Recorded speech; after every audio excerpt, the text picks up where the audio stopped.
Jaya, one of my cousins, got an incredible NEET rank last year, but now he says he's struggling in medical college. Really?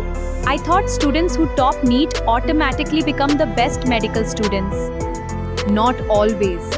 One of the best interns in my sister's hospital barely cleared NEET. Coaching centers make it seem like your NEET rank decides your entire future.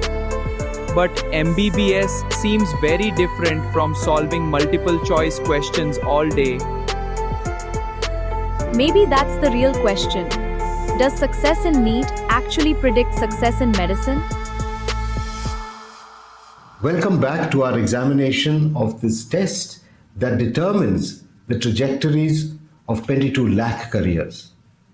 But actually, these posts and these presentations are not really just looking at the NEET or any entrance exam for that matter.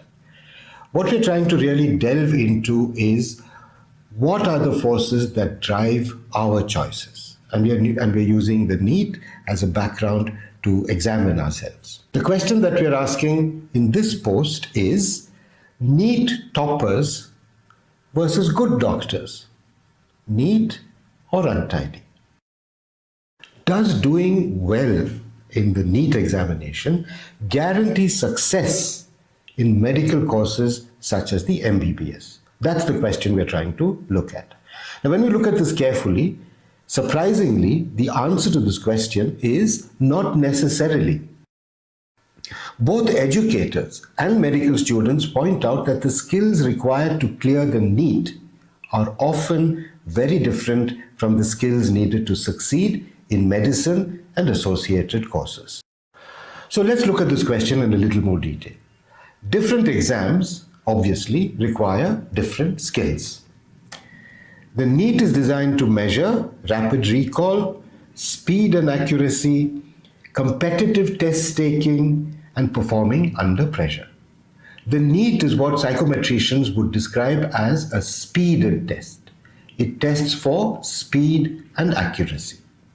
The MBBS course requires long-term consistency. It's a 4 or 5 years long program.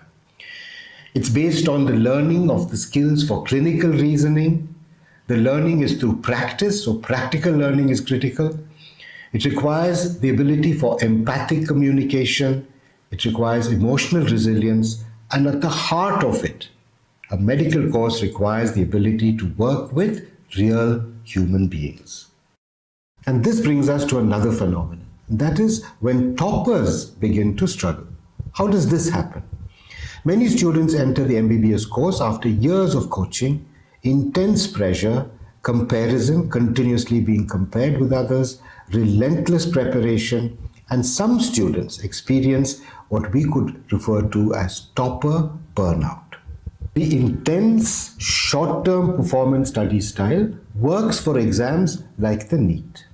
However, this may not be relevant in medical college where sustained long-term effort is required. Let's look at another phenomenon, which is the rise of the late bloomer. NEET scores may predict certain aspects of early academic performance, but tests like the NEET are not designed to fully determine who will become an excellent medical student and a clinician. It's possible, and it has happened, that students with moderate entrance scores have gone on to perform strongly in medical training and in medical practice. Then comes the question of merit on the one hand, which is a short-term indicator, and then the long-term indicator of professional success. And perhaps this is where we must really rethink the assumptions we make about merit itself. Because becoming a good doctor is not only about clearing an entrance exam. It is about growing into a demanding human profession. Yes, India absolutely needs competent and dedicated doctors. That's a fact. But if entrance exams reward one set of abilities while the profession demands another set of abilities, we need to ask difficult questions about how we define success.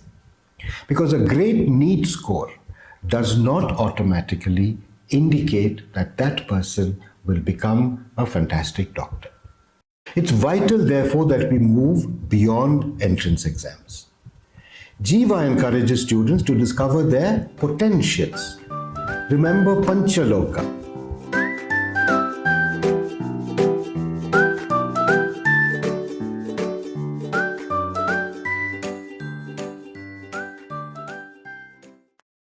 Well, so what does this tell us about our career choices?